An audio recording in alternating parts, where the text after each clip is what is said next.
Mayong hapon Western Visayas kag Negros Occidental pagpangkastigo sang isa ka grupo sa isa ka menor de edad sa Santa Barbara, Iloilo na huli kam. Tripping isa sa mga ginalantaw nga motibo. Si Julius Bilacaol nakatutok.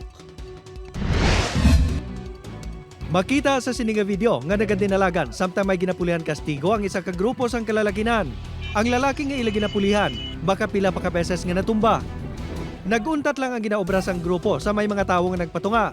Madasig man nga nagpalagyo ang mga nagpangkastigo. Ang insidente ang natabo sa GMT District sa Barangay Zone 2, Santa Barbara, Iloilo, pasado las 2 ang Lunes ang hapon, Hunyo 2. Ang biktima sang pagpangkastigo, 17 anyos nga si alias Nonoy.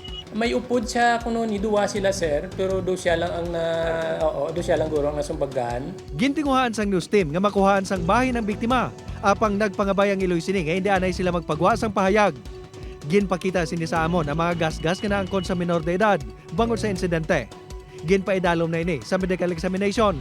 May persons of interest na ang kapulisan sa insidente. Kaginahikot na ang mga kinahanglanon sa posible pagpasaka sang reklamo.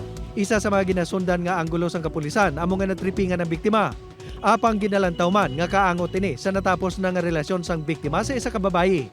Na bala natin ito yung information nga do grupo sang bayi ang mga grupo man to nga nagkasumbag sa pamata sa minor natin. Ang insidente ang ikaduha na nga natabo sa mga lugar sa nagligan lang nga Mayo. Isa man ka menor de edad ang ginsumbag samtang nagatabok sa pedestrian lane. Suno kay Captain Senyeres, may pulis na nga na-assign para magbantay sa lugar apang natabuan nga may ginlaktan. Plano sini sa karon nga pasang karon pa ang police visibility sa mga lugar. Upod kay Cirilo Rendoque, Julius Bilacaol. 1. Western Visayas.